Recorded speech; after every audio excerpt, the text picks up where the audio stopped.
السلام عليكم ورحمة الله وبركاته. اليوم مع بعض راح أوريكم اللي هو الكولر من ديب كول. طبعا هذا هو اسمه الطويل GTE V2. طبعا أخبرك إنه في 4 بيبس. زين، هذا هو الكولر RGB. تابعوني. طبعا شباب، مثل ما تعودنا دائما راح نفتح الصندوق مع بعض. هذا هو الصندوق للكولر. طبعا هذا الكولر يصلح لأغلب المعالجات.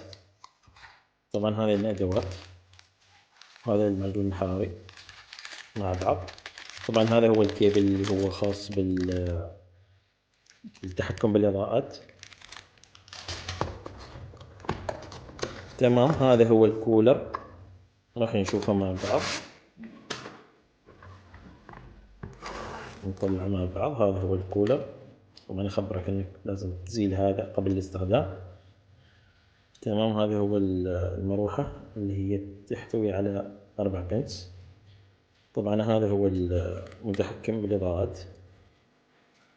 تمام، أكيد طبعا الكنترولر موجود من ضمن الأدوات. هذا الكيس، هذا أكيد متحول بيكون داخل محول الإضاءات، بيكون هذا.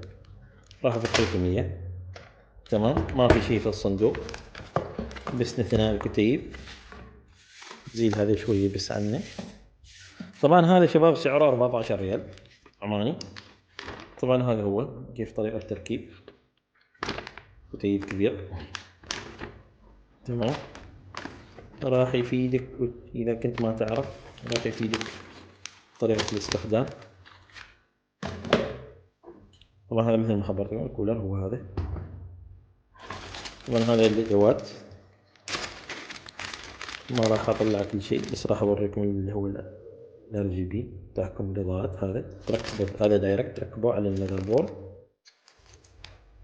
تمام شباب، نشوفكم إن شاء الله في فيديو آخر بإذن الله تعالى، وأتمنى أنكم استفادتوا من الفيديو، ونشوفكم في فيديو آخر إن شاء الله تعالى.